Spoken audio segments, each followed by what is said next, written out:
hear me? Yeah, we do. Okay. You're able to. And you're all able to see my screen?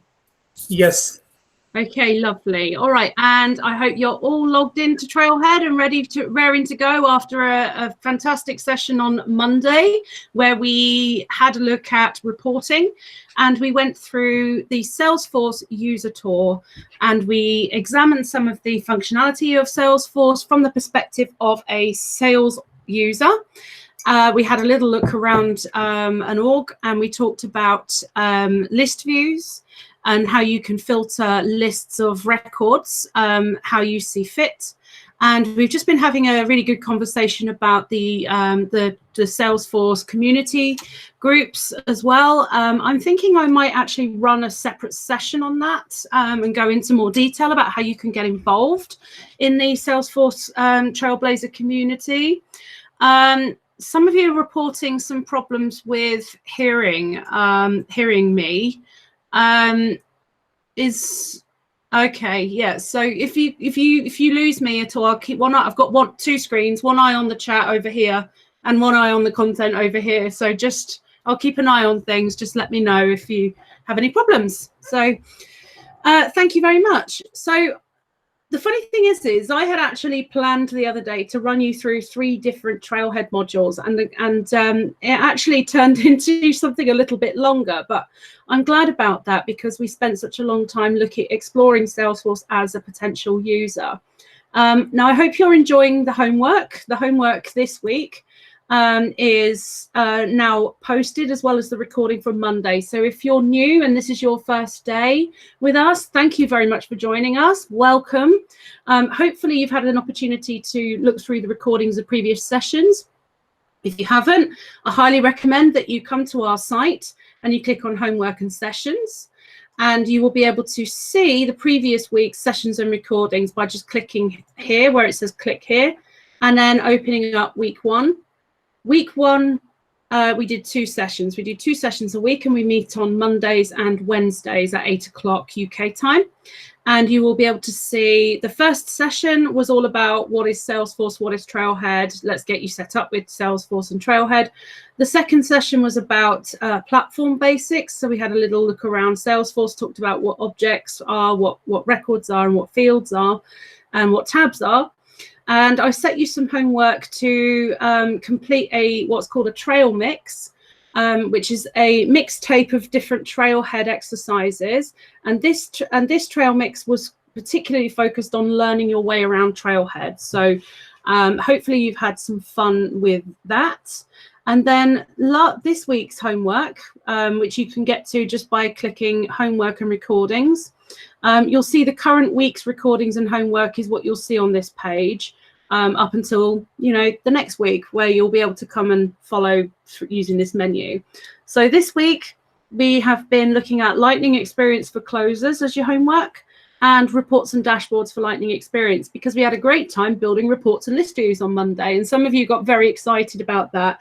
And it was nice for me because it's been quite a while since I felt that same kind of excitement about what this platform is capable of.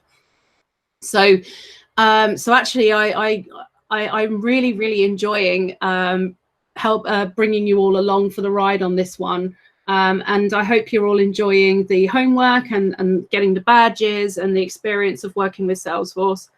So today we're going to talk about some standard objects in Salesforce. Remember, we talked about the difference between Salesforce standard objects and custom objects. Standard objects being opportunities, leads, accounts, contacts, campaigns, and then custom objects being a table that you make yourself. So it could represent timesheets or projects or expense records and so on. They're examples of custom objects. So for today, if you could all get your Trailhead open, please. We are going to complete a module called Accounts and Contacts for Lightning Experience before we do anything else. So you just go to trailhead.salesforce.com and then log in for me. And then in the search at the top, just type in accounts And you should hopefully see in the predictive search accounts and contacts for Lightning Experience, not Lighting Experience. And then you just click on that.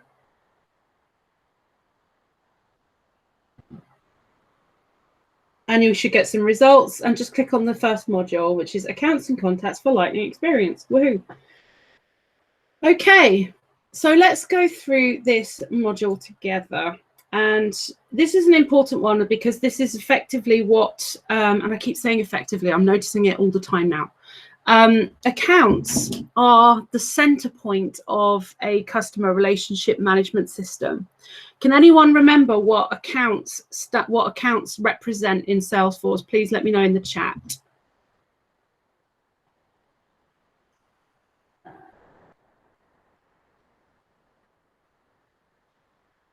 So orgs, tab, contact information, companies. Any more? Objects. Yeah. Object accounts as a standard object. Yeah, that's absolutely correct, Aparna. Samira says account equals any customer or potential customer. And Natasha says a company and everything under them. So okay, so I can tell you now that the people who got that right was Adam Chartier, Betsy, Samira, Natasha, and Raghu. So accounts do represent a company, and that company could have any kind of relationship with you, with your company. It could be a customer, it could be someone you're trying to sell to who is known as a prospect. It could be a partner, it could be a competitor if you want to track your activities where you've been up against a competitor. They could represent any company that you want to track in your system. And you're absolutely right. Accounts are definitely a standard object. So let's have a look at a sample account. When you set up your Trailhead playground, you would have had a list of standard accounts that you can play around with. And we get to accounts through the tab. And you're right, accounts is a tab because every standard object that you can work with, that you need to work with in the front stage side of Salesforce, has a tab so that you can easily get to it, or is connected to a tab, connected to a custom object. I'm forgetting what I'm saying. Let's have a look at some sample accounts that we have in the system. The way that we differentiate our account types, whether, and actually this is really important to note as well, the type actually denotes the type of relationship that you have with a company. So we talk about account records mostly representing customers, but also they can represent someone you're trying to sell to. Question, in the chat, could you answer a question for me? What's the difference between an account and a lead?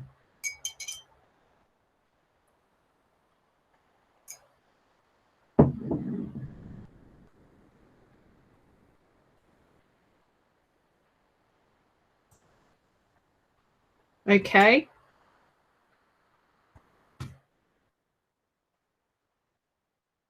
Right, so we've got lead is not known yet. An account has been converted already. An account you know. A lead is never bought from you. A lead is not known yet. Accounts are existing customers, leads are not. Accounts are converted leads, correct? Or can be, they don't have to be. A lead isn't qualified yet. That's absolutely spot on, Adam.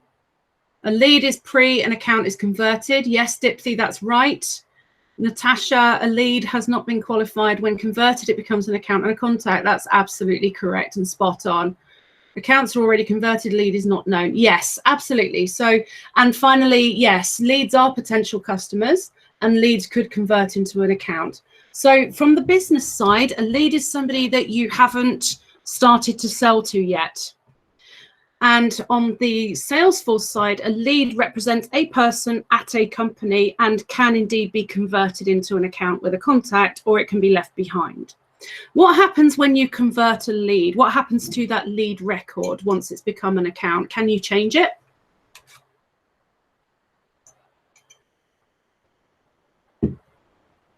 Okay, no, Betsy says no, you can't change it. She's absolutely right. When you convert a lead into it becomes an account with a contact and optionally an opportunity, but it gets locked, which is what Sitara is saying as well. It gets locked and at conversion, and you can't change it from that point. Why might a sales team want to convert leads?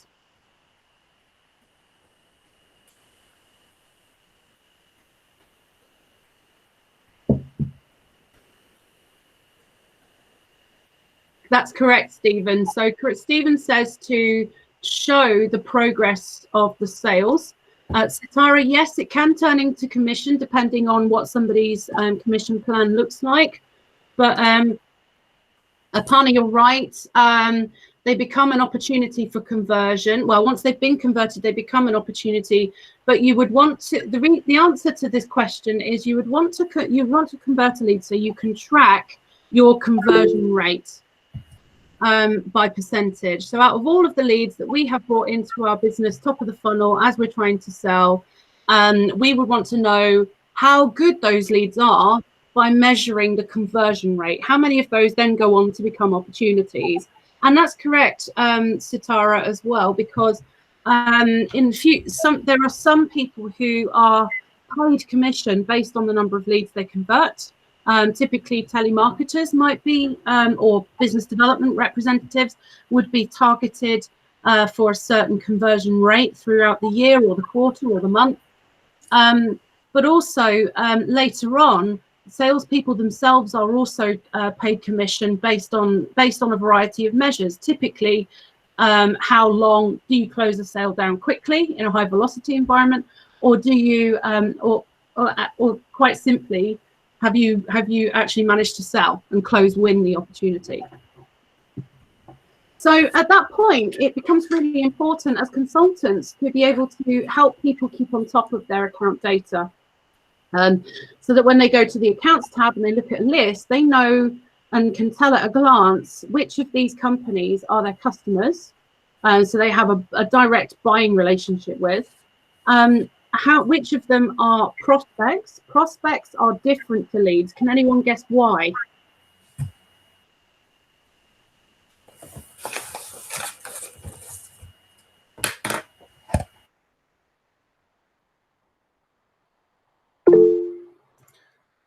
That's correct, Samira. So they are already qualified. Prospects are qualified leads, but no sales have been done yet. And what can happen with prospect accounts is that they can be left behind because sales can be won or lost at any point, right? So you could get right down the sales process with an open opportunity, and the customer could just decide for whatever reason that they're not going to buy anymore, and you lose it. There's a lot of that happening right now due to coronavirus.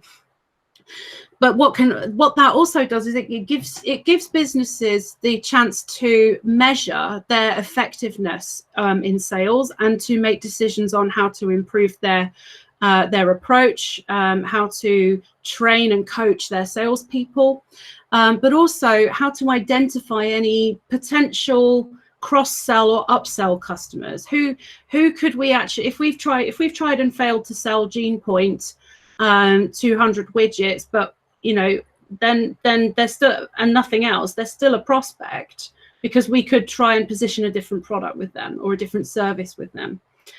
So it's still important to track the history of these relationships. And of course, one of the best practices we talk about as well is around proper segmentation of your accounts, being able to identify out of my account base, and I think I had to do this a few years ago for my first admin role, was to actually look at this and say, well, how many of our customers are active? How many of them have active subscriptions and are consuming the service that we offer right now? So we know those are active customers, and then of that list of active customers, we can identify which ones are the most engaged and which ones possibly could be we could sell further products into, etc. So the account data itself is highly important for different strategies. You could have a list of active prospects in here. So these are people who are not, these are companies who are not customers yet, but are well on the way to becoming customers. There's an open opportunity with them. You could have lapsed customers who were once companies who were once companies who were once customers of yours but are no longer for whatever reason. And those could be then cleaned up and identified and then recycled as leads, if you like, if you wanted to try and sell to those again. But then finally you've kind of got your dead prospects as well, the ones where you were actively trying to sell to them, you lost an opportunity, nothing is being done with them right now.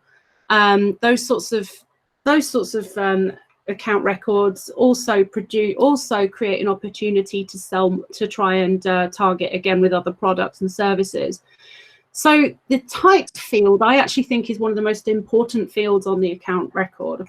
Shall we take a look at an account? Let's look at Burlington Textiles.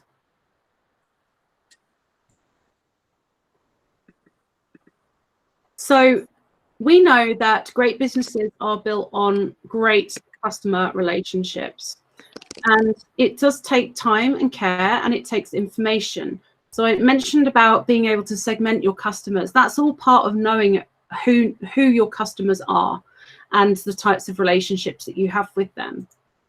In Salesforce, we store information about customers using accounts and contacts. Remember, we converted that lead. We have on this particular account, you can see that we have Jack Rogers, who's the VP of Facilities at Burlington Textiles. We can see straight away that he has logged 2 customer inquiries, which we know as cases in Salesforce. But we also know that from looking at the related list, remember we talked about related lists the other day, and when you look at a record, you see the details and you can see the related lists. Thank you for presenting. I can see your screen, May. Thank you.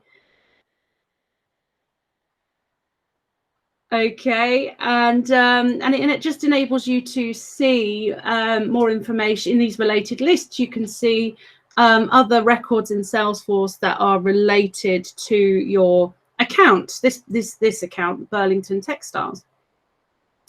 Accounts are quite a special object in Salesforce. They have some unique features, like the account hierarchy. So if you click on View Account Hierarchy, you can actually tie accounts together and create the sorry, can everybody see my screen? You can't see our screen. Okay.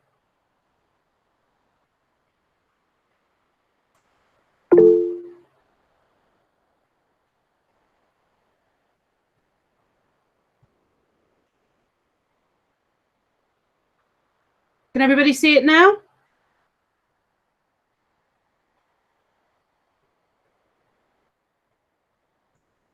Cool. Okay. I think someone pressed a button earlier and started to share their screen, unfortunately. So that would have kicked me off. So please watch what buttons you press, everybody. Thank you. So accounts, as I said a moment ago, accounts have unique features. They are the top of the tree, if you like. That's all right, May. Don't worry, it happens. Accounts are the top of the tree.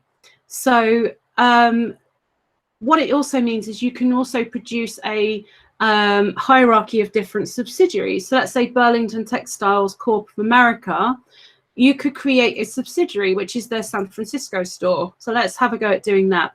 I'm going to create a new account, and I'm going to call it Burlington San Francisco.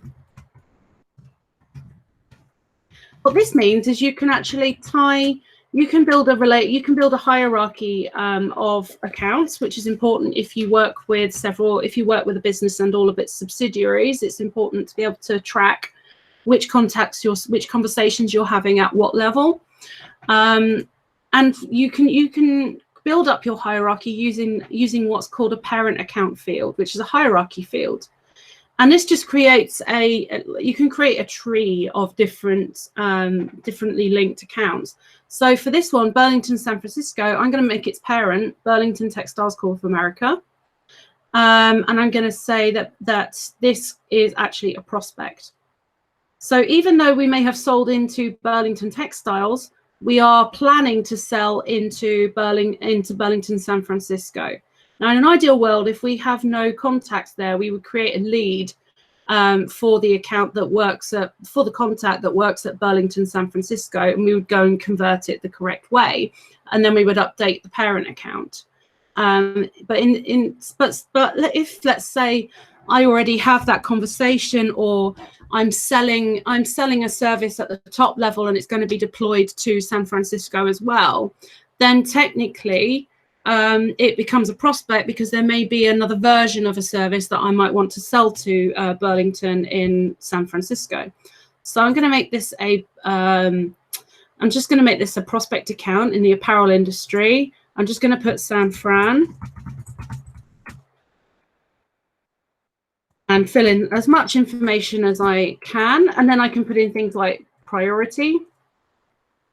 Is there an upsell opportunity? Maybe, yes or no. We'll put maybe. Is it active? Yes, we're doing something with it. That's a custom field, by the way. That's something that doesn't come out of the box as standard. So now this will take me to Burlington, San Francisco. But if I click on the little hierarchy button here, I can see, oh, look, I'm looking at this account, Burlington, San Francisco, but it's a child of Burlington Textiles. And there's different activities happening at each level, which is really important. So a lot of people like this functionality because it enables them to create, as sales managers and relationship and account managers, our job is to make sure that we can fully map out the appropriate people and subsidiaries of our customers, so that we can maximize our penetration into that account.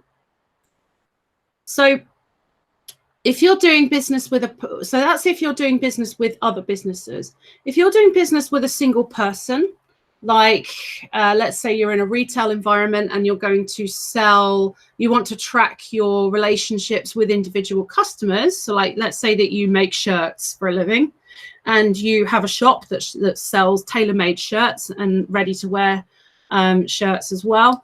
And you want to track, and it's a very highly kind of expensive shirt maker, and you want to track your individual clients, especially your VIPs, so that you can increase their loyalty, then you can use a different type of account, which is called a person account.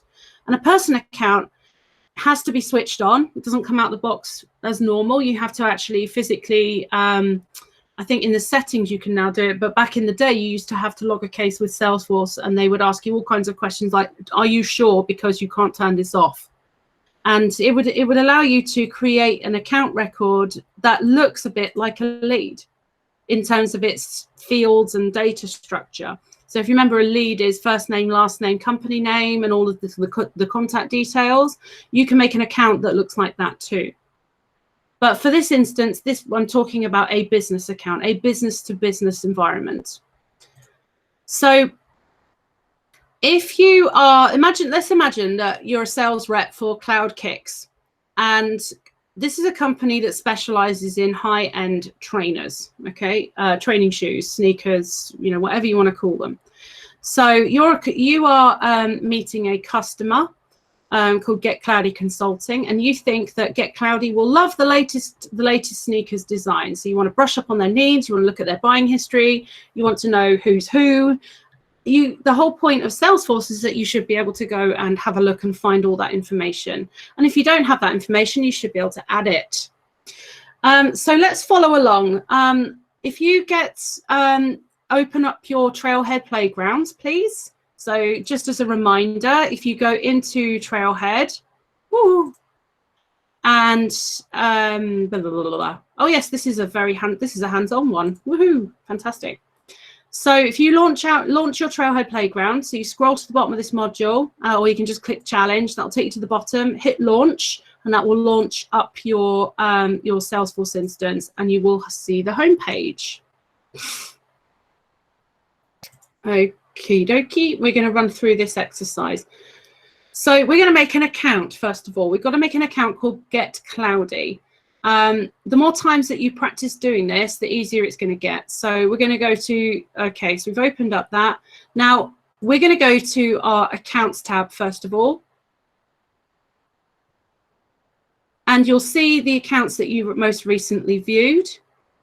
And if you go to the top right-hand corner and click New, you'll see the Edit screen, the Account Edit, New Account, Creation and Edit screen coming up, okay? So we're going to call this account Get Cloudy.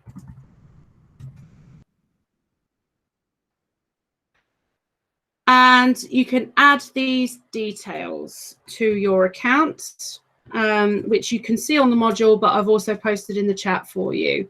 So you can feel free to copy and paste, just copy and paste carefully. So we're going to put the phone number is a US telephone number of, oh, undo.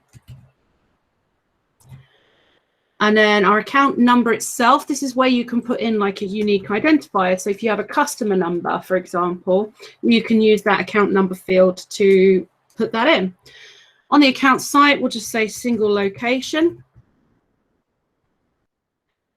And the type is customer direct. And there's two types of customers in here. Direct means you've just sold to them directly. Customer channel means that it's come to you through a partner. The industry is consulting. The billing city is Reno. And the state province is Nevada. For those of us who live outside of the US, it's worth just noting that you can relabel these labels. These are standard fields, so you do it in a slightly different way to what you would do with a custom field. But you can change that to say like billing county or billing postcode and things like that. So you can actually localize your field labels. What do we mean by account site? That's a good question. It's a standard field that's been there since way before I started doing this. So what I don't really know. and because I don't really know, I am just going to do the standard thing and Google it, because somewhere someone will know. So okay. So yeah, there's a bit of a story behind this. So D&B is a company called Dun & Bradstreet, and they provide credit risk data about companies. They also provide information about how companies are linked together. In fact, D&B is the first company that I ever worked for where I did Salesforce. And a few years ago, D&B put together a partnership with Salesforce to enable Salesforce customers to pull in D&B data into Salesforce so that they could see how all these companies relate to one another, and then start planning their strategy, their sales strategy. So account site is one of the fields that you get that came over from that prospector tool that D&B were offering through Salesforce. So it's a way of saying, you know, this is a single location, this is a headquarters, this is an immediate parent, this is a branch, etc. As you can see, it's not a pick list, so you can put whatever you want in there. Generally, this field is quite often ignored unless people are using the D&B data.com tool to pull in D&B information. That answer your question? And I've learned something too. So once you've got your address data in, you just hit save. And now you have the account record itself. So if you open up your account record, yeah, okay, it will take you to the default view, which is to show you everything that's related to Get Cloudy. Now, obviously there's nothing here that's related to Get Cloudy yet.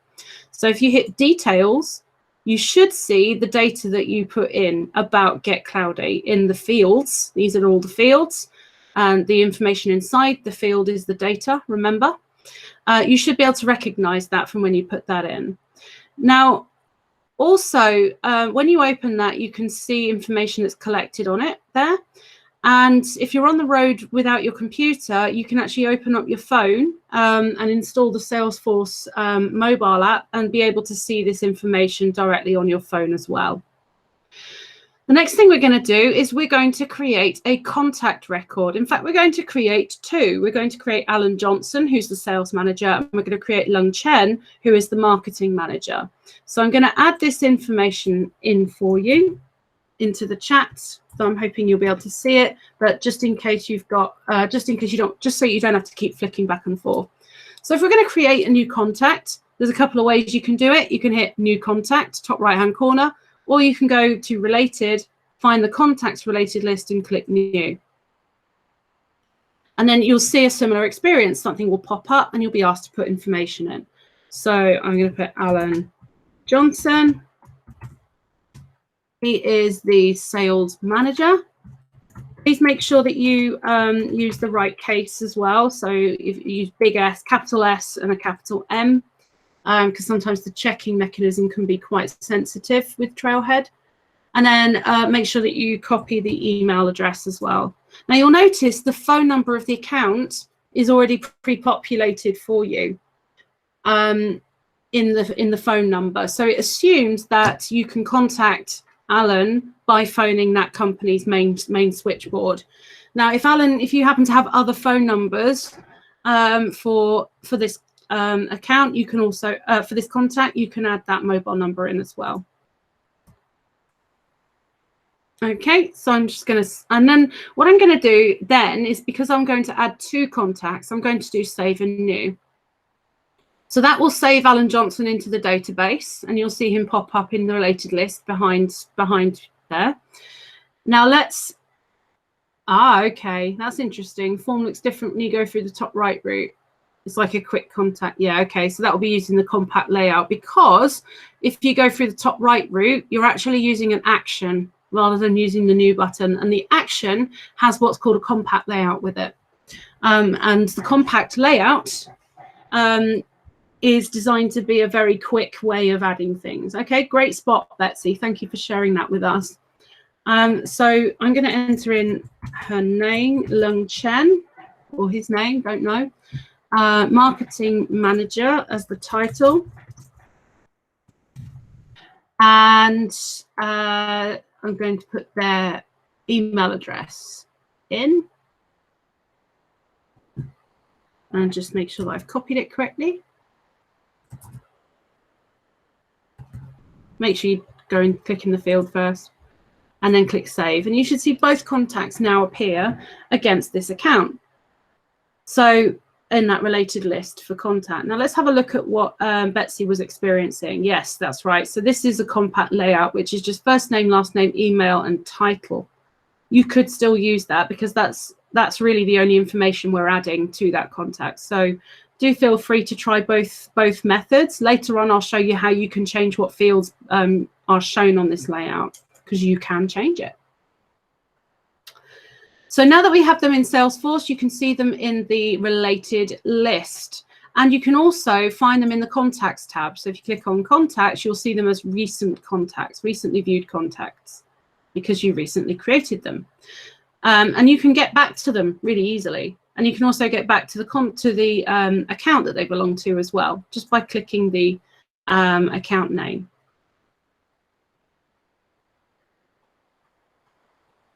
Alicia has a question. How do you link the new contact from the upper right way to the account? I see it's a matter of linking the account name. Oh, no matter. Okay, no problem.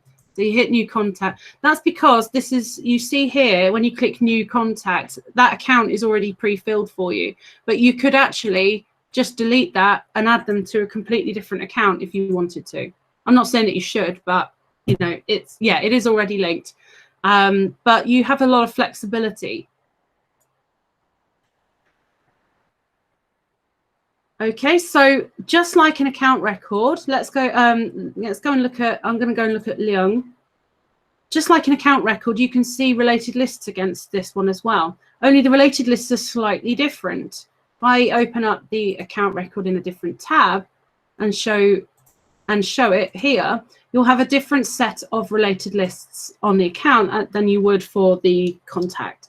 And that's how you kind of have to, when you're feeling your way around Salesforce, that's how you start to look at different signposts, like the purple square there that shows that you're looking at a contact record, and the buildings icon that reminds you that you're looking at an account. But also, as you become more used to your specific setup of Salesforce, you will be able to recognize based on the related lists that you're looking at. And I can't count the number of times when I've gone, oh my God, I've broken it. Where is the opportunity that I'm looking for? And I realized that I'm just looking at a contact record instead of the account that has the opportunity on it.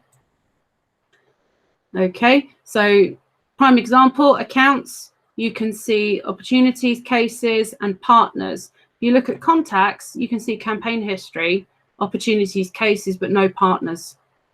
And also on the account, there is no campaign history either, because campaigns have to be run against people. Okay, so just to give you an idea of the structure. So let's have a look at the activity history, and we're going to track a call that we've had with Liang. So if you can open up if you haven't got it open already, please open up your contact record for Liang Chen. And we're going to click on the right-hand side under the activity section. We're going to click log a call. And all we're going to do here is just log the details of your call. Now, just have fun, call, write anything you want in here. As long as you leave call in the subject, you're good. In this typical example, I might say, spoke to Liang, very strong interest in our service, arranged meeting for next week. Now, good practice here as well is if this phone call is to do with a specific opportunity, I would actually be expected to link the opportunity itself here. But because we don't have an opportunity for Get Cloudy yet, we can't do that. But that's good practice, is just to make sure that you're tracking it correctly. Now, there are occasions when you might just track it against the account itself, and that's if it's to do with, let's say we spoke to Liang, strong interest in our service, no budget yet, arranged a meeting for next week. That to me sounds like it's an account management meeting, that you're just going in to start building the relationship. There is no opportunity there yet. Perhaps this is an existing customer, and they've already got a service of yours, but they're not in a position to buy yet. But you still want to log the call. So I'm going to log that. So I'm going to log that call now. And then you can then obviously use things like the news. Remember we talked about the news section and how you could link your Twitter account to try and find various people. So you can see Mark Benioff, who is the CEO of Salesforce, is an example of of Mark in the news and how you can find him on Twitter, for example. And it's a really useful tool for business development managers to get to know who they're talking to. Something else that you can do, obviously, we talked about last week. Was it last week or Monday? I showed you how you could link Twitter to Salesforce, and you could pick up Twitter activity by enabling social accounts and contacts and leads. And as I said last week, if you want to use this tool, then you have to have a Twitter account and actually link it. And you have to log into your Twitter in order to do it. Okay, so this is if I want to link up these individuals, or one of these individuals, to the correct contact. So best practices: 1, know your company's naming conventions for accounts. Okay, so often with account records, they tend, when companies sell to other companies, they usually have to have a contract with that company as a legal entity. So what you might expect to see is Get Cloudy LLC, or Get Cloudy Limited, if that's the contracting entity that you're going to sell to. What we had at D&B was a custom text field, which we called also known as. So, for example, if we were contracting with Dun & Bradstreet Limited, that would be the account name, but we might put D&B in the also known as field, so that we could then easily search based on a nickname that we have internally for that account. GlaxoSmithKline might be the contracting entity, but we might call them GSK. So we could put an also known as field for GSK. Okay. So there was a question that came in. Thank you very much, Samira, for answering it. Raghu said, how do you mark an account as a partner? You can use the type field. Why do we only have the option to link Twitter? Isn't LinkedIn used for more professional use? Yes, Baba, that's correct. But LinkedIn has a different tool for Salesforce. LinkedIn has Sales Navigator. And actually, it has there's a specific package that you have to install into Salesforce in order to have that work. It's an integration itself. And you can see that it's a way of connecting Salesforce with LinkedIn and being able to pull in new contacts and leads. And there's a whole guide here, and there's a demo here that I'm happy to post into the chat for you to use. In the also known as field, yes, yes, Raghu, it is a custom field. It's a custom text field that we had at Dun & Bradstreet. It doesn't come with Salesforce out of the box. Okay. Another thing that that you should do as well is when you create a contact, even though you can create a contact without an account there, you really should always link it to an account if you can. The reason being that it can fiddle about with sharing and visibility if you have orphaned contacts lying around. If you want to create a contact that represents a person that you have a business to consumer relationship with, so if I sell Billy a tracksuit, for example, and you want to create a contact for Billy, but you know it doesn't matter who Billy works for, then you would use a person account to do that. There are other models available in non-profit cloud. We actually have a household model where we could create Billy's family as an account, and then Billy and all of his family members underneath as a contact. There are multiple ways to do it, and as solution architects, it's our job to have conversations with customers to figure out what's the best architecture to have for that account. Sometimes we can spend days in meetings discussing what an account and contact should look like. Don't let inactive contacts get lost in the shuffle. So if you have accounts and contacts that have no activities, these are opportunities to perhaps position a new product, or it might be time to exclude them from certain list views of reports and campaigns. And you can actually create your own account types to use that, where you could say this is actually this is an account that could be recycled as a lead, or an account that you could potentially create new opportunities against in order to kind of cattle prod the salesperson to chase them up and get some movement on it.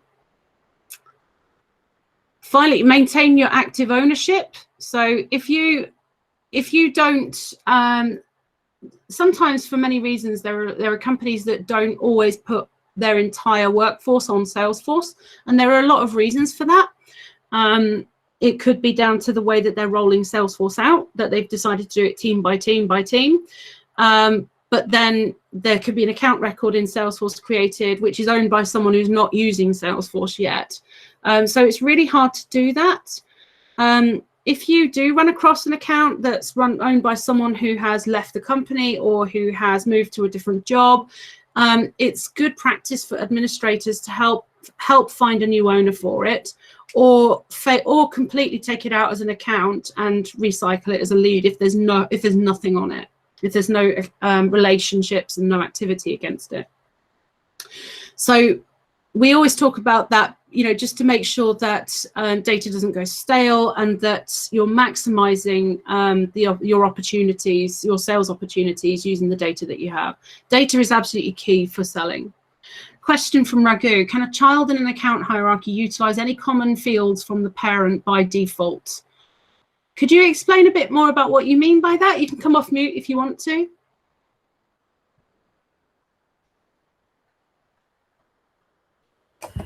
Hi, Gemma. What I mean from that question is if you are creating a child account under a parent, and you have to enter the account information for the child, would it automatically by default take any common fields from the parent, like if they're in the same region, or if, like inheriting the properties? Yes.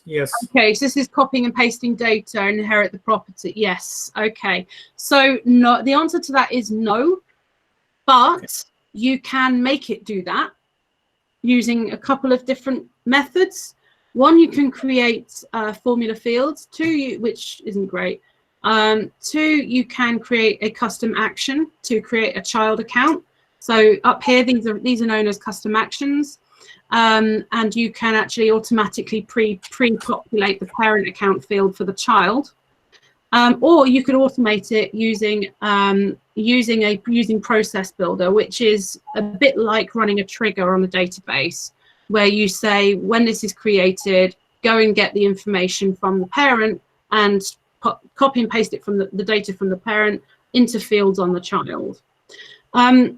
I would question, in that situation, I would be more interested in looking at the why and the scenario around that. So why would I want to copy that data, and how, and what data would I want to take down? You'd want to make it as minimal as possible, because if you're talking about a branch of Get Cloudy, so like the London or Manchester branch with the holding company at the top, for example, then you might just want to bring down the industry, and you might want to bring down the owner, but not necessarily the billing address and the type, because you might have a different relationship with that branch.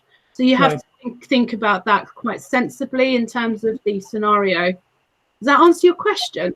It does, Gemma. Thank you so much. You're welcome. Thank you for asking it. It's a good one. Okay, so finally, keep everything up to date. Your Salesforce data is only as good as you make it. And what we say to people when people go, oh, how can I trust the data in Salesforce? That's a really, really important point for adoption. Adoption is key to the success of Salesforce. People can, honestly, if I cannot count on two hands how many people have said to me, we have Salesforce, but I can't trust it. And you say, why? Why don't you trust it? Oh, because salespeople aren't putting the data in. Or the salespeople don't trust it because they say the data is rubbish. And I have to remind them that aside from other techniques you can use to automate so that salespeople don't have to put so much in, you put shit in, you get shit out. And it's the same for reporting as well. You could build a report that's full of opportunities and accounts and so on, and you could find that University of Arizona, they're a customer of yours, but they're showing up as a prospect. Then that data's wrong. You could update it yourself as an admin. I know I've done it myself. It's just quicker to do it, and I know plenty of admins who do. They go in and update their salespeople's data. But what you have to think about then is, are you building a rod for your own back? Because if you go through and update your salespeople's data for them, what do they learn? They learn that they can put any old crap in there, and they can rely on you to go and fix it. So, which isn't great for adoption. It doesn't help people trust the data. So you see a lot of my job in working with Salesforce is around is not just around the platform itself, it's around behaviors around the platform and incentives. And there are things that you can do to incentivize people to put good data in. One is you can actually create rules and workflows that automatically set fields for you the way that you want them based on certain criteria. You can set validation rules that actually stop you from saving a record until you put it in correctly. I actually have a couple of cheeky ones. I have some cheeky ones in my own org where I've got if I try and put a timesheet in fact, I fell foul of my own validation rule yesterday when I went to go and put a timesheet in against an assignment that I'd created. And I had built a validation rule that said, I don't think, it actually said, I don't think so. You've got no budget left, so you shouldn't be putting timesheets in.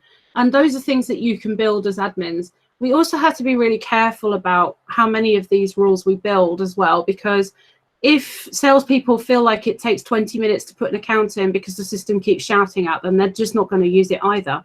And then you've got people spending a load of money on, businesses spending a load of money on Salesforce licenses for a system that salespeople don't want to use, because either you've been too bossy with it, or you've been too close to it. So we have to think about the risks as well around and the behaviors. One other tip that we talked about, and I'm talking to a customer about now, for behavior change, is actually we are building a data quality scoring mechanism. So we are identifying 5 key fields that have to be filled in. And if they're filled in the first time, they get 10 points. And if they fill it in, if they save it and then go and fill it in later, then they get fewer points. And each record has a data quality score, and then we give rewards to people who've got good quality data. Because ultimately, they're only screwing themselves over if they haven't got the right information to hand. But unfortunately, there are many businesses where they can put these kind of incentives in and it makes absolutely no difference at all. And that's where you have to start thinking about, do I need to change the operating model? Do I need to get sales support people in to do that, etc.? So there's all kinds of tips and tricks you can build into Salesforce. Okay, let's do this. Okay, so now that you have completed the exercise, you should be able to check your challenge now and get 500 points for creating the Get Cloudy account and creating a new contact for Alan Johnson. Now, this is an example. This is similar to what you have in your projects, in your homework, because it will actually run a script inside your Trailhead org, and it will search for that account and search for that contact. And if it finds it, it will give you the 500 points.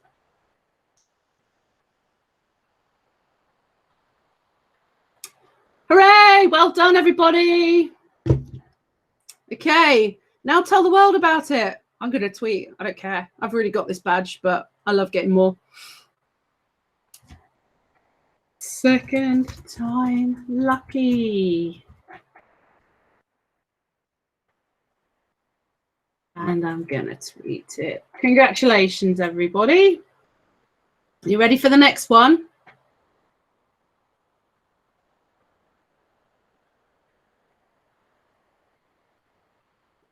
Now, does that mean I finished that one? I think it does. Accounts.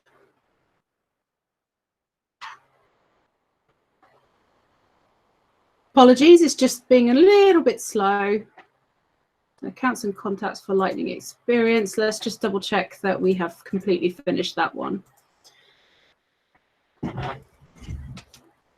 On time.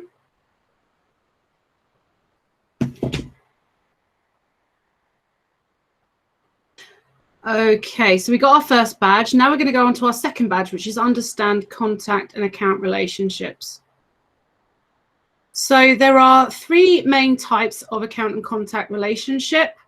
We have relationships between companies and people who work at them.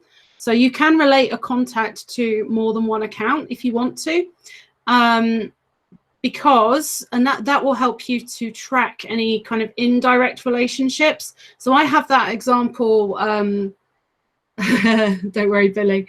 I have an example of that on a customer that I'm working on with Salesforce. So there is a account executive at Salesforce itself who I am working with on a specific deal with a different company. So I'm able to relate that Salesforce account executive to both Salesforce and to the company I'm working with.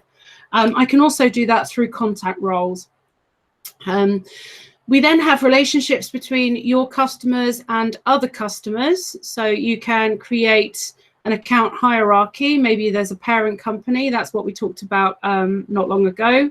And then we have relationships between customers and other co-workers who deal with them. So you can use account teams to show which sales reps are working on a deal.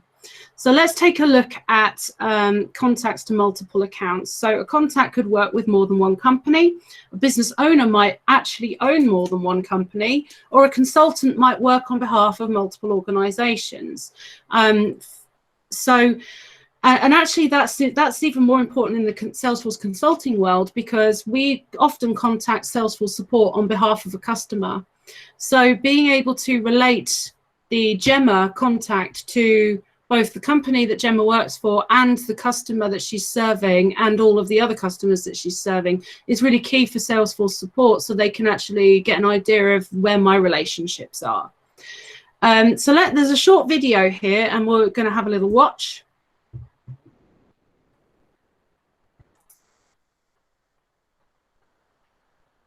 In this video, we'll show you how to create and edit relationships between contacts and accounts, so you can easily track the relationships between the people and businesses they work with, without creating duplicate records. People often work with more than one company. A business owner might own more than one company, or a consultant might work on behalf of multiple organizations. That's why it's important to relate a contact to more than one account. Creating and modifying the relationship between accounts and contacts is quick and easy, but first, a bit of helpful terminology. The account listed on a contact record is the primary account. The relationship between a contact and its primary account is a direct relationship. Additional accounts can be related to the contact. These secondary relationships are indirect relationships. Got it? Good. Let's create some relationships. John Smith is a vice president at Acme Corporation, and Acme is the account on his contact record. But John is also involved with the nonprofit Green Dot Media. By adding Green Dot Media as a related account on John's contact record, you can easily track this other relationship. The related accounts related list includes the one directly related account, which is the primary account. The account is automatically marked as direct. The list also includes all the accounts John is indirectly related to. Here, the checkbox is not selected. On the Green Dot Media account record, you'll see that John is listed as an indirect contact. You can create and edit account contact relationships from account records too. Click to view the relationship, then click to edit the relationship. Let's say John no longer works with Green Dot, but we still want a record of the relationship. Simply add an end date and mark the relationship as inactive. It's that simple. To learn more, check out these resources and join us on the trail at trailblazer.salesforce.com. Okay, so in order to do that, you do have to flick a bit of a switch backstage. You have to go and enable contacts to multiple accounts. So I'm going to go and do that, because I think that this would be really valuable for you to play with as well. And also I want to play with it. Back in the day, we used to have to create checkboxes. That's a much better way of doing it now. So to do that, I've just gone into the setup menu. Contacts to multiple accounts. And I've gone backstage. And I'm just going to click. Aha. I'm going to go into Object Manager, and I'm going to find the contact record. Enable contacts to multiple accounts. Do you know what? I'm going to have to go and find out how to do that.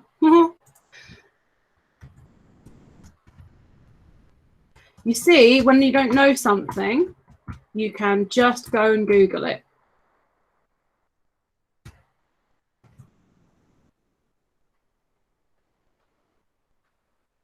Okay, so, oh, we're going to go and do that anyway. Set up contacts. So in Salesforce Help, there's an article that's going to allow us to do that under Help and Training. And this is a really great way of finding what you need. So you just go to set up an account settings. So I'm going to go and do that. Set up account settings.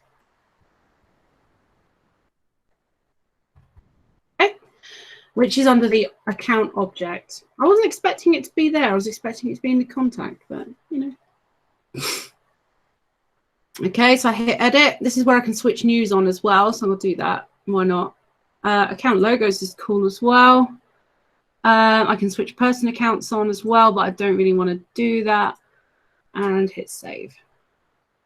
Okay, now let's go and see.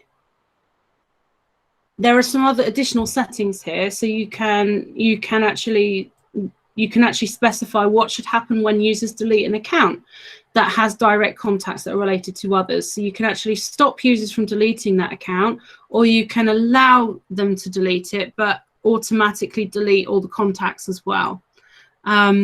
That isn't generally recommended, I would say. And then you can decide on the same thing on the contact record as well. So now if I go back to Get Cloudy, hopefully now if I refresh the page, I just hit Control R or Command R if you're a Mac user. I should now hopefully see a related list which that we saw in the video, which is the account relationships.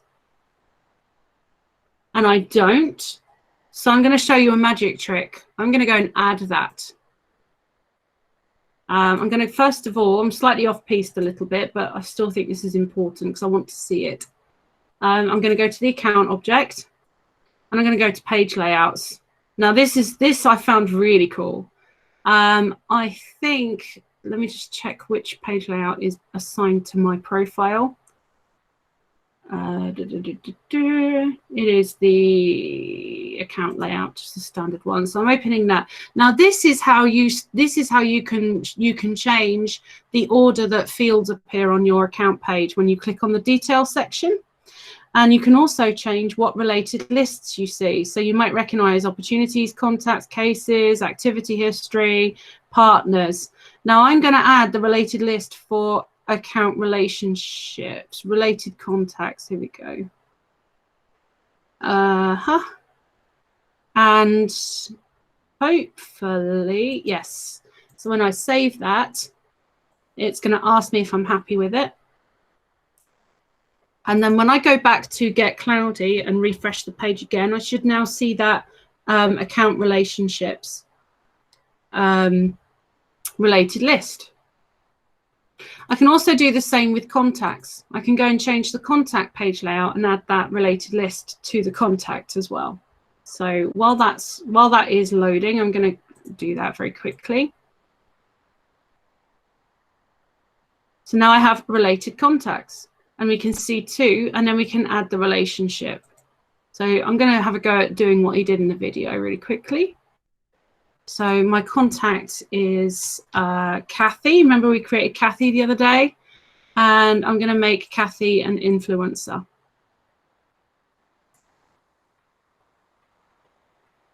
There we go. And we can see that she is related. You can see the difference here. So there's two contacts that belong to Get Cloudy. And then under related contacts, you see the full list of who's involved in this account. That's pretty smart. I like that. So relationship details are really important. We talked about account hierarchies. Yes, of course. Sitara has a quick question.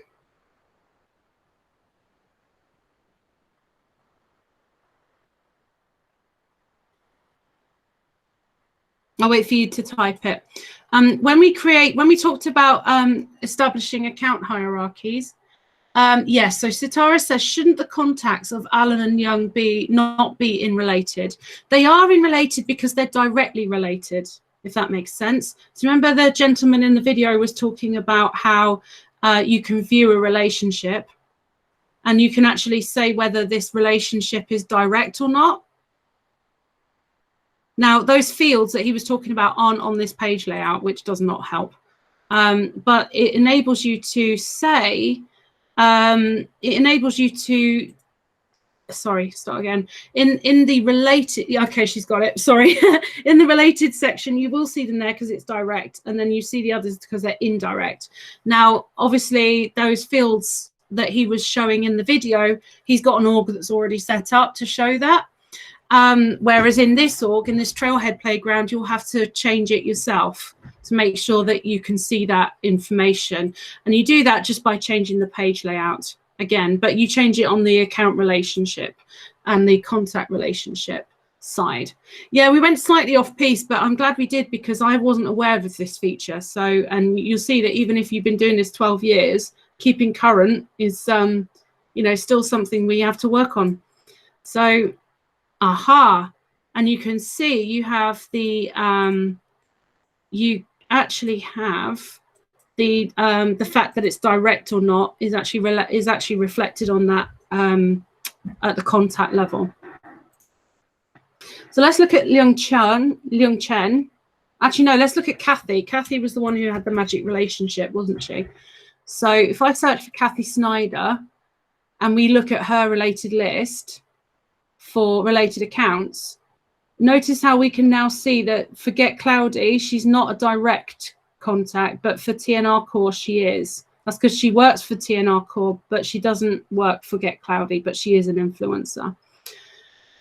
Okay, so we talked about account hierarchies and I showed you how to build one. There are some best practices around that. So if you have a global enterprise account, you can establish one global account and link all your contacts and their opportunities to that. But remember, I talked about your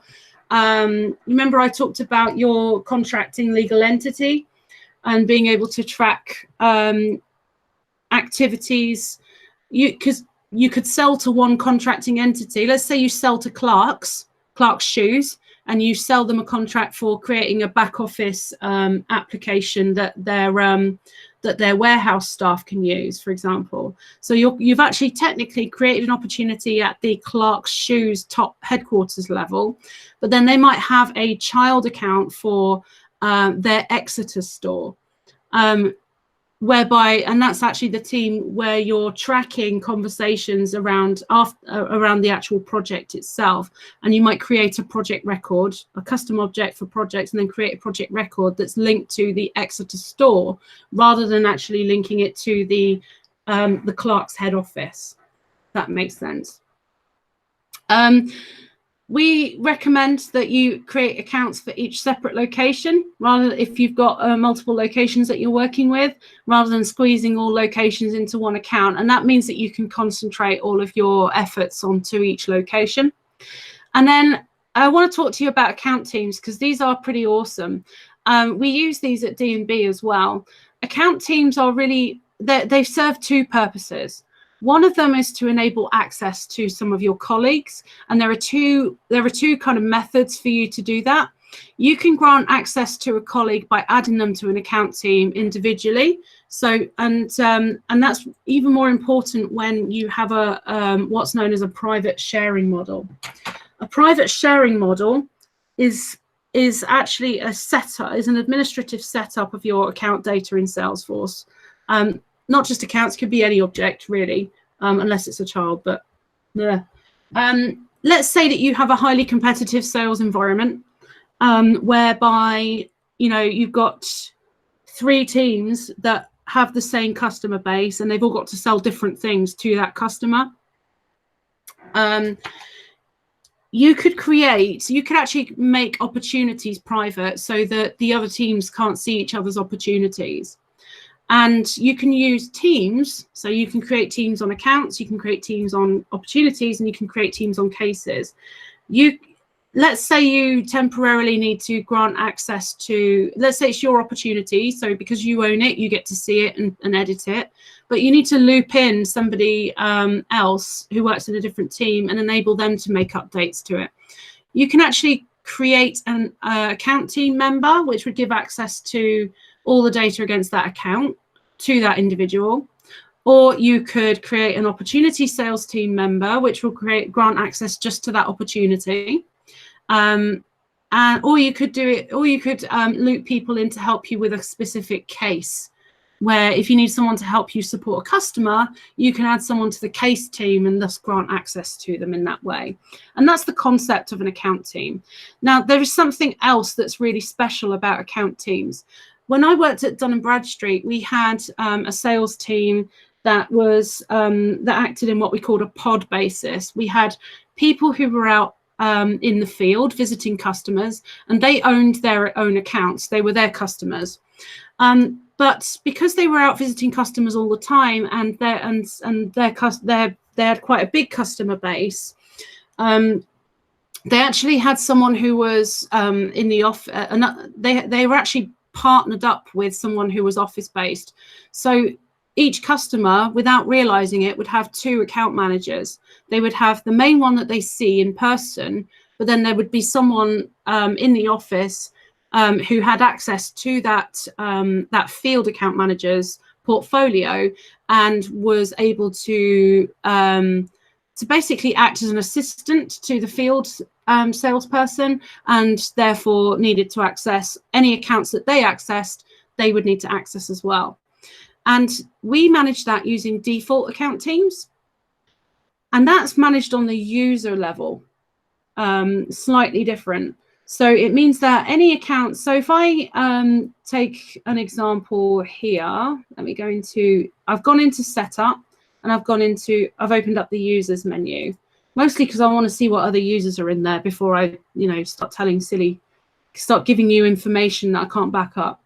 Okay, so I have only got one user. Let me just create a dummy user here. I'm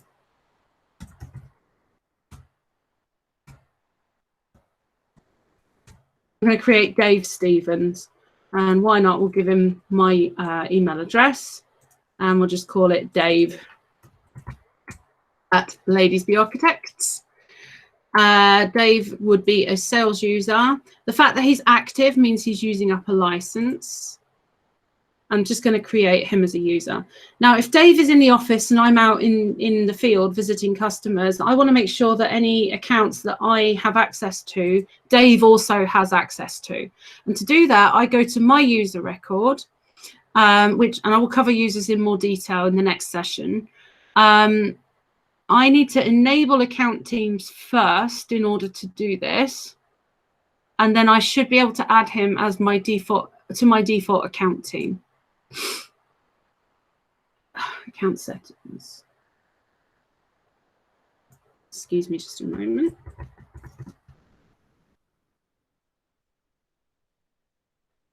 Yeah, so account teams.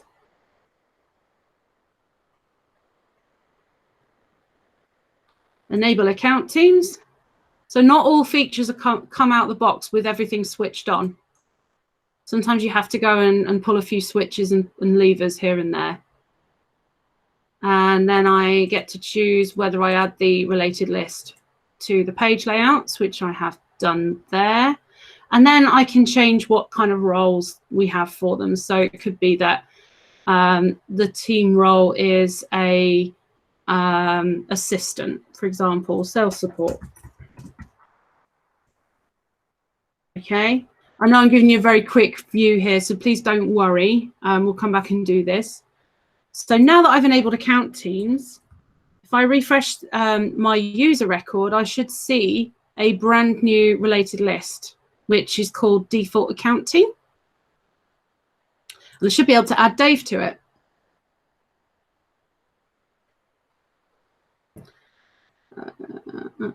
Yeah, so default account team, and then add.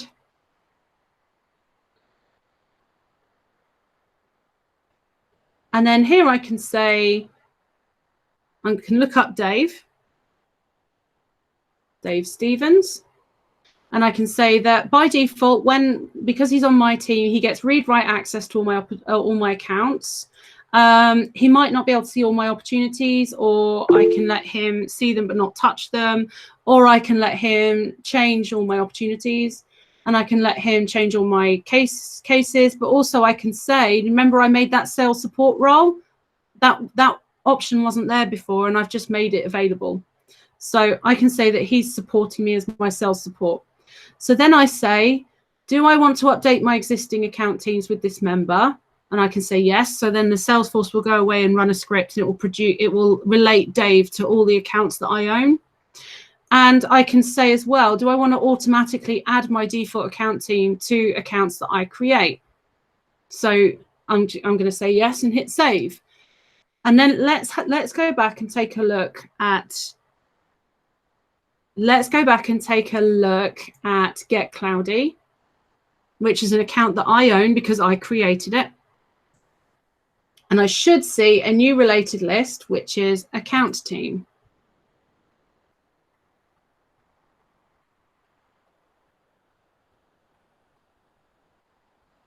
See how much we've changed this already? We've got 2 new related lists already. And look, there's Dave in his role as sales support.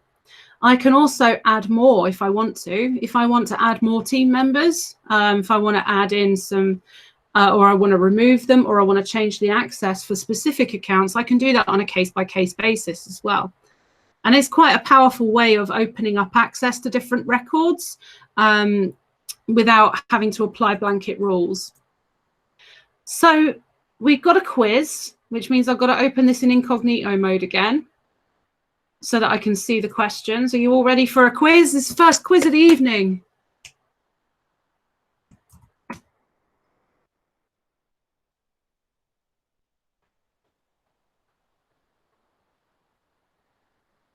Okay, so our first quiz. Question 1, what 2 types of account contact relationships can you see in contacts to multiple accounts? A, positive and negative. B, parent and sibling. C, happy and unhappy. D, direct and indirect. E, complete and incomplete.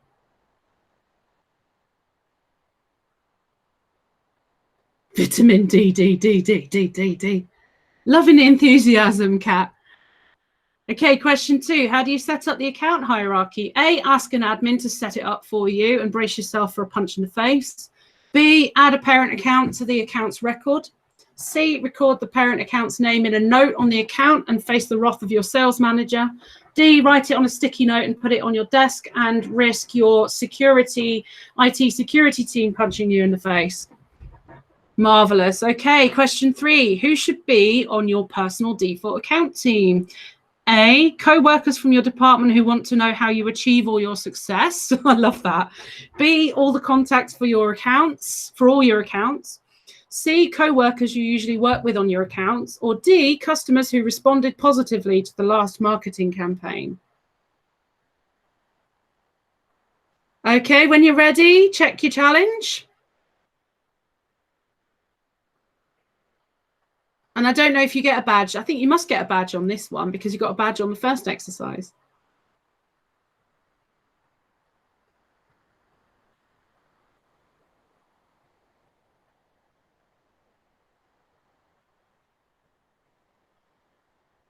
You might notice I'm very careful not to give out the answers here because I actually want you to have a go yourself and really think about why you've chosen the answer you've chosen for the quiz.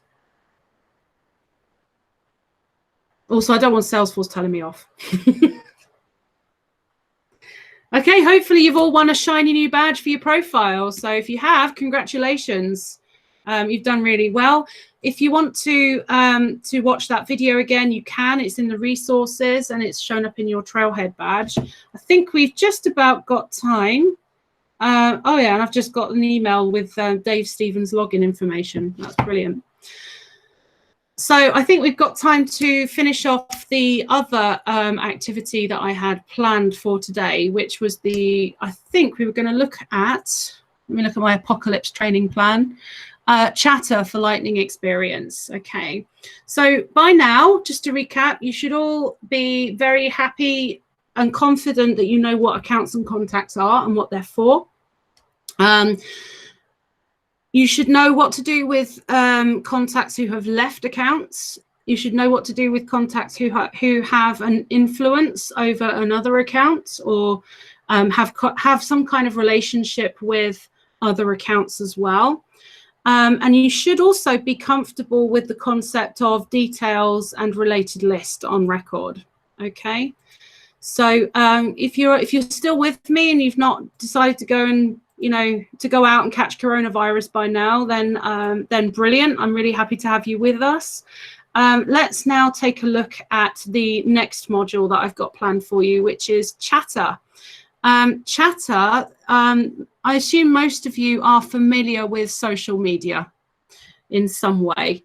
Facebook, Twitter, LinkedIn, Reddit, all of those forums and forum style experiences available on the web. And what we're trying to do with Chatter is actually bring that similar collaboration and conversation into Salesforce and make it very focused around an account or a contact, or an opportunity. So Chatter is something that's enabled by default. If you go to your home page, you should be able to see Chatter, and you should also be able to see Chatter not on your home page, sorry. If you go back, I'm going to go back to my contacts. You should be able to see Chatter as an option. Now, talking in business is absolutely fundamental, especially if you work with customers. If you're a salesperson, you are typically, what part of your job is building relationships. In fact, it's probably all of your job is building relationships. But if you were hit by a bus tomorrow and somebody inherited your account, that person's got to work twice as hard to rebuild those relationships, and probably doesn't know exactly, unless you've logged it, probably doesn't know exactly what's been going on with that account. And therefore is not set up for success in terms of inheriting that account and that relationship, that business relationship.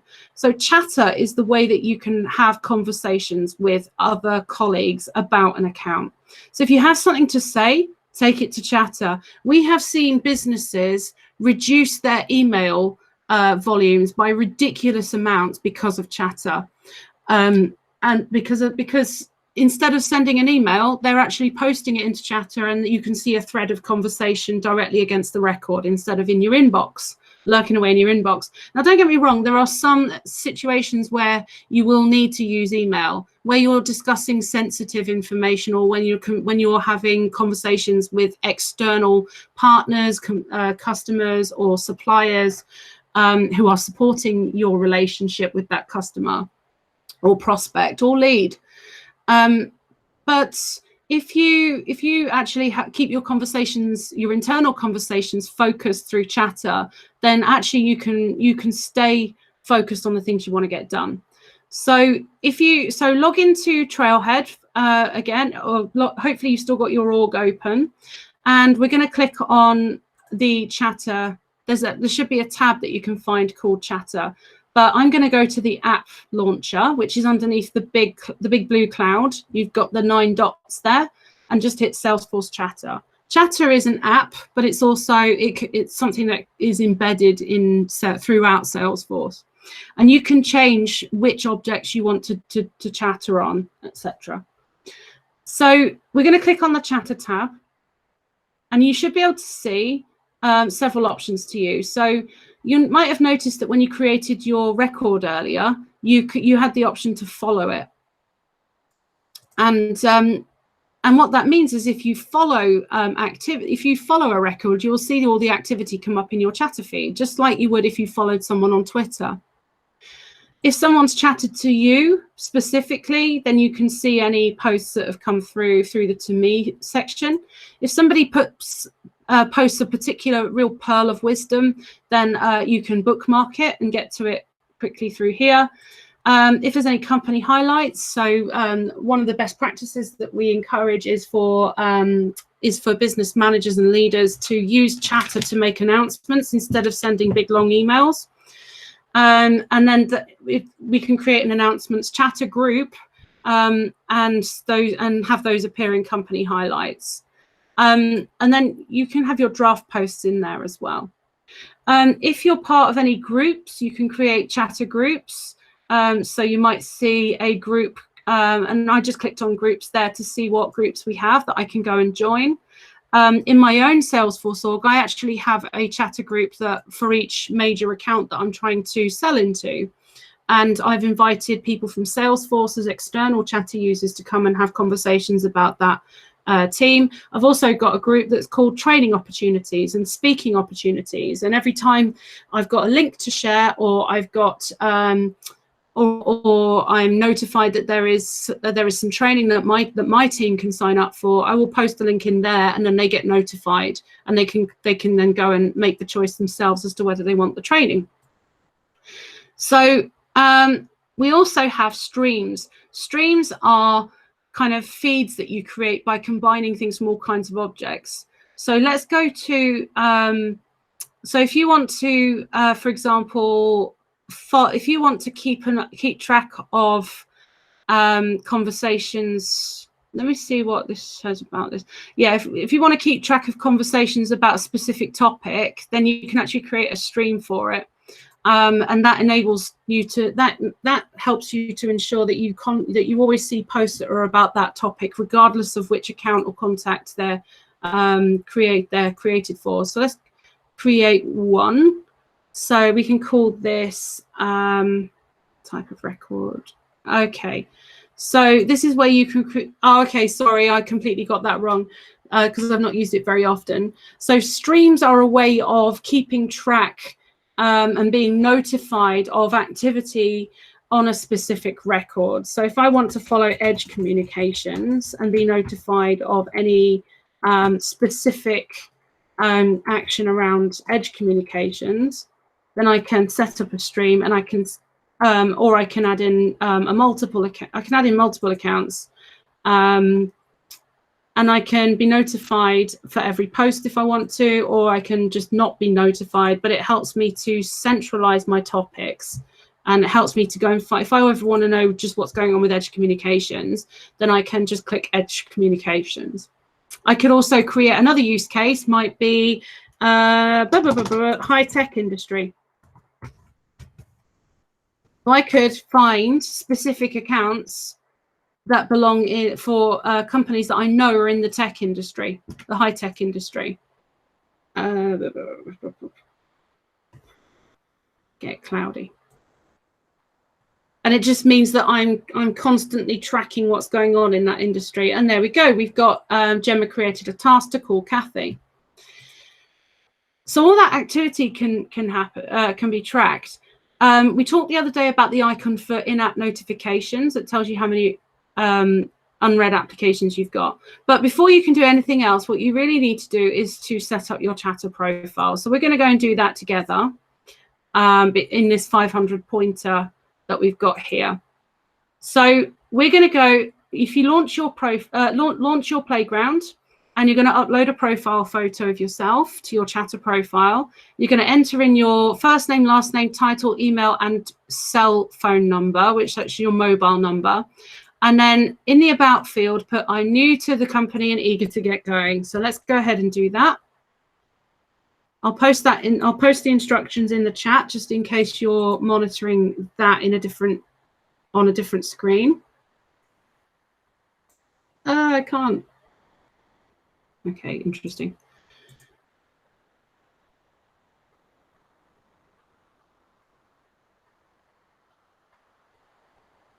No, it definitely doesn't want me to do that. So I'm going to go to Chatter, and I'm going to go to People, and I'm going to and I can see my own profile there. Thanks, Barbara. And you'll see you have this kind of layout here. It's a bit like, it's just a simple profile. I'm going to hit edit, and I'm going to fill in the data that I need to fill in.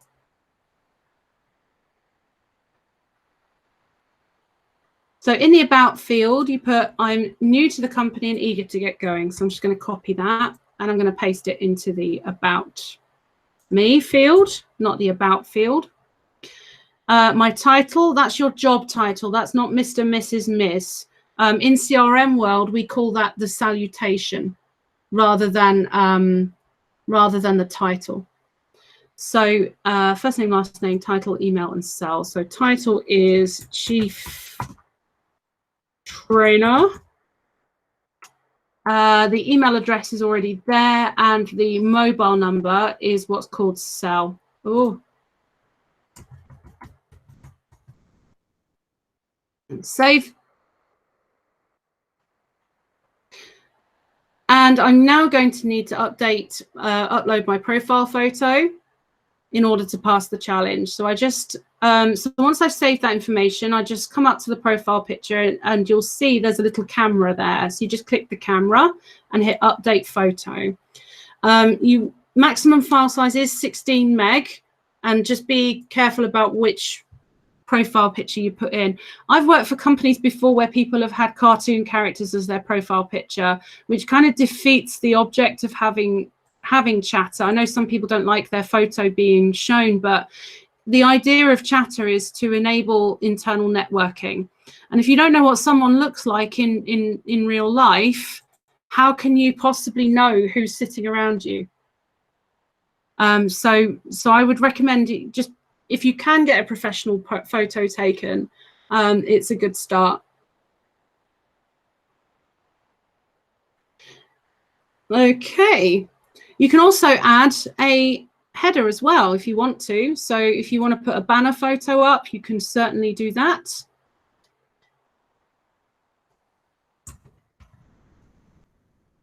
I think mine's just called LinkedIn banner actually. LinkedIn banner correct size. Here we go. And then you can kind of, you know, pick what you want to go there.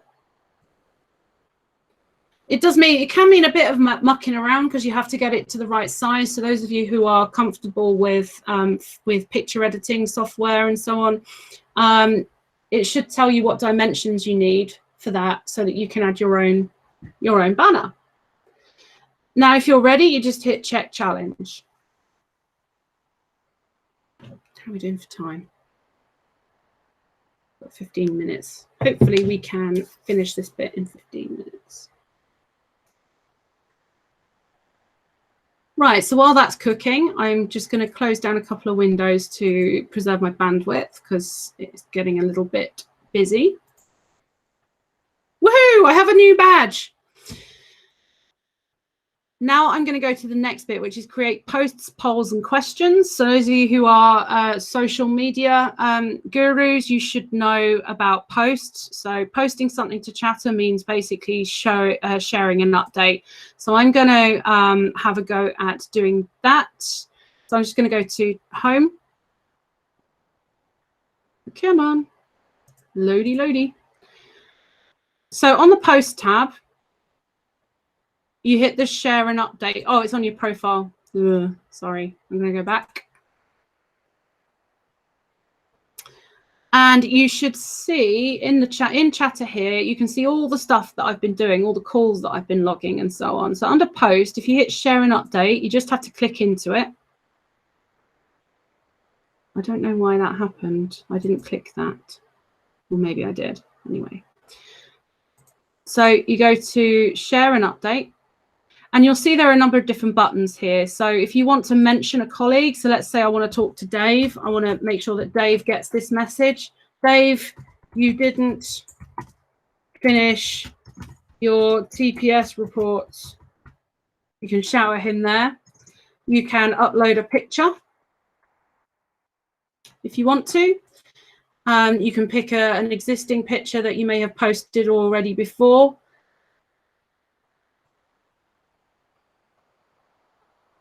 And it will put that into the post.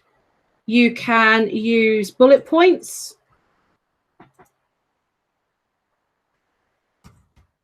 You suck. You're fired. Go home. Or rather, clear your desk. And you can also put in emojis as well. Oh dear, this is getting a little bit harsh. And then once you post that, it's just the same as you would with any others. Obviously, this isn't designed to be a tool that you should, that you shouldn't post anything into Chatter that you wouldn't want HR to see.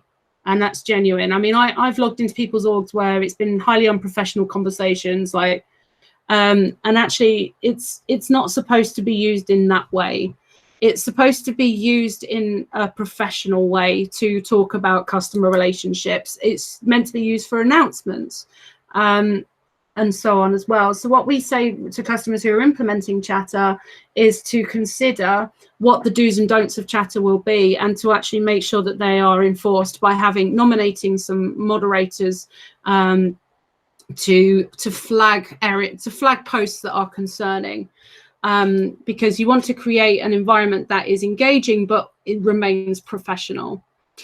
So tip, you can actually use your keyboard to share your post as well. So in this Trailhead, you'll be able to there are some more tips about how to do that.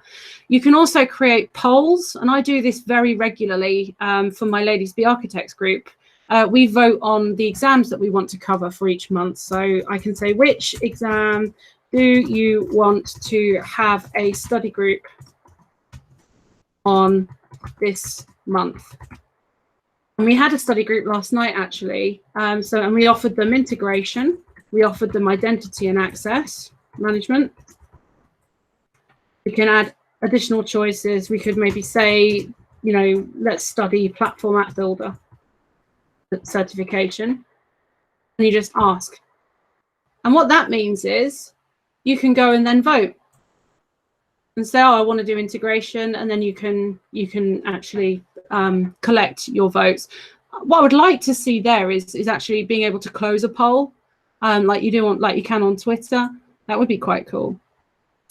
Okay, then you can ask a question. So if similar to the Facebook recommendations posting that you can have, so you could say question, what's the max number? Sorry, I can't type. My nails are ridiculous and I can't go and get them done.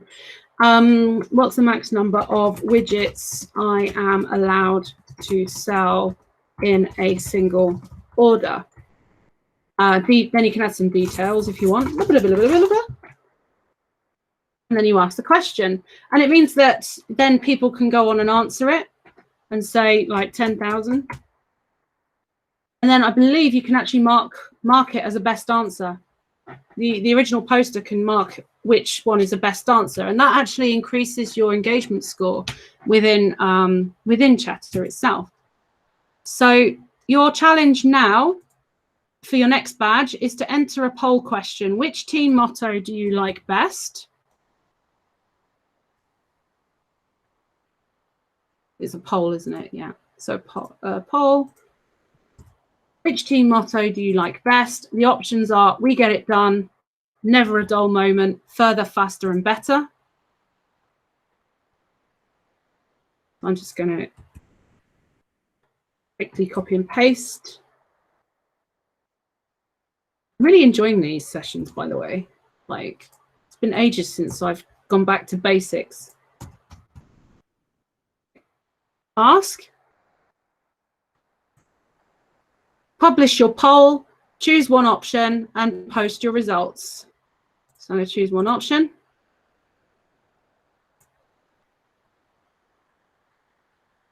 And post your results. I guess that is share.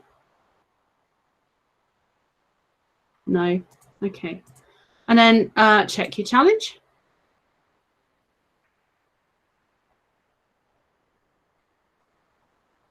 Is it it's enough to just choose it? Okay. Have I drunk all my water? No.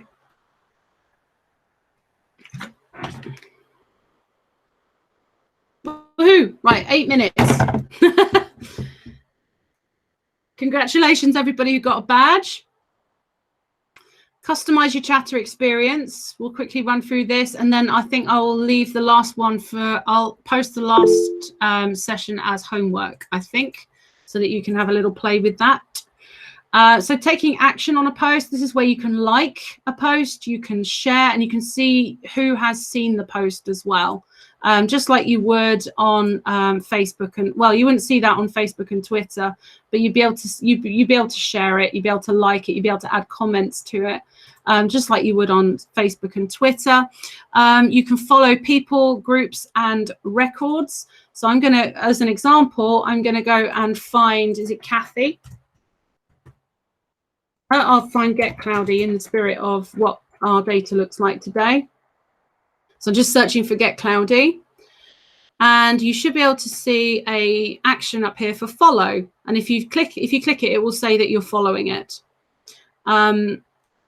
And then that means that you can actually use Chatter against this record as well. So and use post, poll, and question as well. And this is actually, I use this as a complete substitute for notes. I do not write notes against an account. Some people really like to do that, but it means you've got another click. I would actually rather say this customer, I'd rather use Chatter for my notes. This customer is really happy with us. I spoke to, and I put at, I can put Leung, no results, okay. Or I spoke to Dave Stevens about how happy they are, and then share it. And then Dave might log in and come and like it or comment, and you've got a whole thread of conversation by that point. So that's really important. Activity is about information and collaboration externally, and Chatter is about information and sharing information and collaborating internally instead of using email, right? So you can follow up to 500 people and things. So you can follow 500 records or 500 people, or a mixture of both, up to 500. In terms of mentioning people, if you want to bring something to someone's attention, let's say I mention myself on a Chatter post. Whoa, Gemma. Can I mention myself? Let me see. Yeah, I can. Gemma smells. If I share that, hopefully I should get a notification at the top here. Probably don't, because I did it to myself. But if I was Dave, and I logged in as Dave, I should be able to see a notification up here, and I click on it and it will say, you know, this is what Gemma says about you. So again, please here's a live example, lightning post and all things real. I think this will be of interest to you, bud. You know, just making sure that you keep your Chatter professional. Now, there's some information about who sees what here. So if I post on my own profile, there's a load of information about who will see those that chatter. I think I want to cover that when we cover sharing, because I think I've given you enough to think about for today, and I don't want to overwhelm you. Now we've got another quiz to do. Which we're going to run through quite quickly because we're coming up to the end of time, and I want to make sure that I've covered everything for this module. And I will post a link to this module so you can follow along at your own pace afterwards if you want to. So the quiz. Question 1, you post on your own profile. Who can see this post? A, the people who follow you. B, the people you follow. C, everyone with access to you. Or D, only you. Have a guess, and I'll explain my thinking and rationale behind this as well.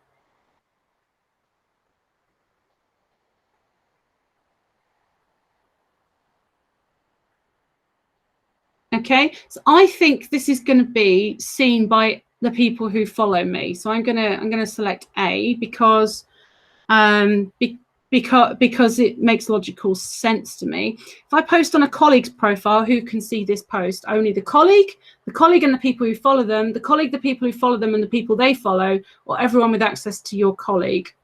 That's the record, not the actual colleague, by the way. I actually think that this one is going to be the colleague and the people who follow them, who see that post. Question 3, you're sharing a post with lots of comments and 2 file attachments. What is shared? Well, I think that is just the post. And that's going by my social media experience in general. I'm a heavy user, so I'm pretty sure that it just shares the post. And then if you want to see everything that's underneath that post, you have to click into it. So I think that's B. 4, what is the result of following someone? A, you see their posts and comments in the What I Follow feed. B, they're notified and can accept or deny your request. C, when they're active in a feed, a notification dialog pops up. Or D, they see all of your feed activity. I believe that it is A, you see their posts and comments in your What I Follow feed. Question 5, when you mention someone in a group they don't have access to, the mentioned person A gets an in-app notification of the mention, B gets an in-app and email notification of the mention, C doesn't get notified, but in the post their name becomes a link to their profile, or D sees the post in their To Me feed. I think that is C, because sometimes you can create chatter groups that are either public, and everyone can join.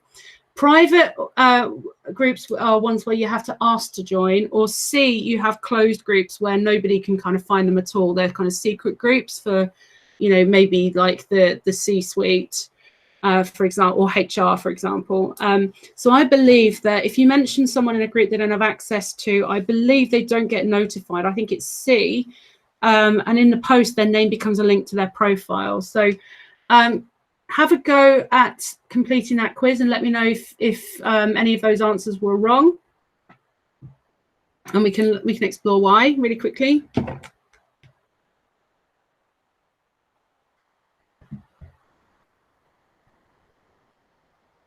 Oh my gosh, I hadn't gone down. Aha, 1 is not A. Okay, so 1 is not A. So you post on your own profile. Who can see this post? Let's scroll up and say, if she posts on her own profile, if you're following Rachel, you can see posts to her own feed, her post to her own field. So if you're following her, you can see it. If you're following Rachel, you can see the feed. And if you have access to the feed where the post originated. So actually, it looks like question 1 is everyone with access to you. Yeah, it's C. 3B, 4A. Okay. 1 is C, 3 is B. Just the post. Yeah, that's correct. That's the rationale. What's the result of following someone? Yeah, I think I got that one right. 5 is C. Doesn't get notified. Yeah, I got that one right as well. Cool. And 2 is D. So D is everyone with access to your colleague. Okay. Great. No, that makes perfect sense. I think I was going too granular there. We've got one more to do. We're at the point of time, but if you don't worry, if you need to drop, I understand. It should only take me about 2 minutes to get involved to finish off the last one. So let's look at becoming a chatter expert. And this does have a hands-on challenge. So we're going to look at this one. We're going to create a group. Remember I talked about chatter groups? Chatter groups are where you are kind of rooms, if you like. They're like chat rooms where you can have conversations about specific topics. So, for example, if you share an interest with co-workers, then that's a group for you. Often you can create a group that's centered around an individual customer. You could create a group for a specific team. You could create a group that is about a specific planning function, for example. It could just be for marketing. Or you could create a group for a sales team that's working in a common region. Here are some examples. So there's a prospects group, there's a downtime group. Sure, no problem if you need to drop. You can always catch up later. We also actually had a water cooler group as well for remote workers. We had there's a water cooler group where you can just chat about any old thing that's got nothing to do with work. But in those kind of groups, you want to put guidelines up. So there's a few different types of groups. Public groups are for anyone to join, post, comment, add files, and collaborate. Private groups are just for members, and then unlisted groups are for hidden groups. Where it's hidden from everyone except the members of the groups. And admins can enable those groups in chatter settings within Salesforce. There are also broadcast-only groups where only managers can create posts, but other members can comment. So you might typically use a broadcast group for management notices. sales management updates, CEO updates, and so on, where you're actually just pushing information out to people. But you can give other members the option to comment and respond and answer questions. So you could do a company-wide poll that says, do you think that we should have a snacks bar, a free snacks bar downstairs in the canteen? And of course, everyone's going to vote yes. But you don't want your colleagues writing stuff like that in a broadcast-only group. So make sure you're logged into your playground. We're going to go and create a brand new group. And this group is called... Thanks, Kat.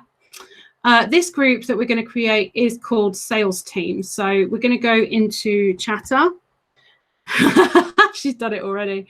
We're going to go to groups and we're going to create a new group. And in this group, we are going to, remember, you've got to put this word for word. So in the name, we're going to have Sales Team. And the group description, we just copy, which is called a group for the entire sales organization for general announcements. So remember, you've got to have the exact same spelling, the American spelling as well. It's a public group, and then you add Chatter Expert to the group. So we're going to call the access type is public. And then you've got a couple of settings here where you can allow customers. That's if you want to allow external people to join this group, which is a way of controlling what external people see. And then you can make it broadcast only as well. If you want to, you can upload an image.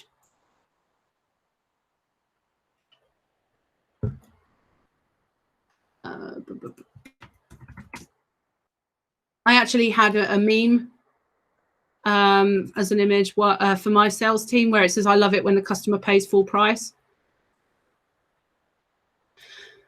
Just creates a bit of spirit around there. Yeah, you got to keep it business appropriate. Okay, and then I'm going to add Chatter Expert to the group. And then done.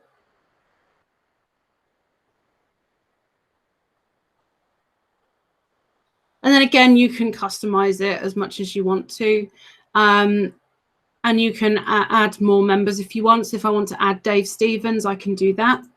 Now, once you've done that, check your challenge.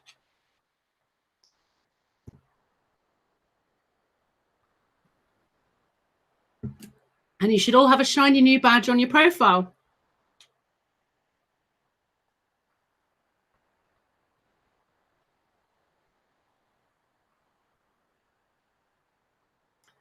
Okay, so is it Ivalis or Ivalis?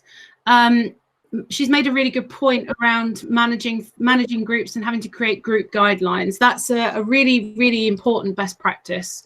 But it's not just for at a group level. I think it's sensible to create guidelines across the whole organization, but then within each group, you can kind of narrow that conversation down as well. Those of you who are part of Facebook groups, local groups, where they've usually got an overzealous admin who kicks people out for or deletes their posts if it's inappropriate. Effectively, that's the same as, it's just moderation, really, more than anything else. So if you've got a shiny new badge for your profile, congratulations, well done. And we have now reached the end of our session, so we don't have any time for questions at the moment, but if you do want to ask any questions, I'm going to push you towards the site again, which is linked in the chat. Go to questions and answers, and you'll see the Google sheet that we've got there. If you just scroll down a bit, you've got the Google sheet here where you can post your questions here. Okay, so, and I've got lots of volunteers who are dropping in and out. We have had some issues with our top trailblazers.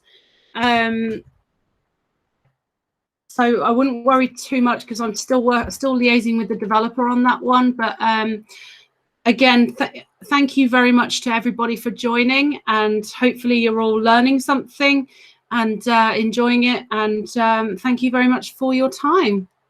Take care.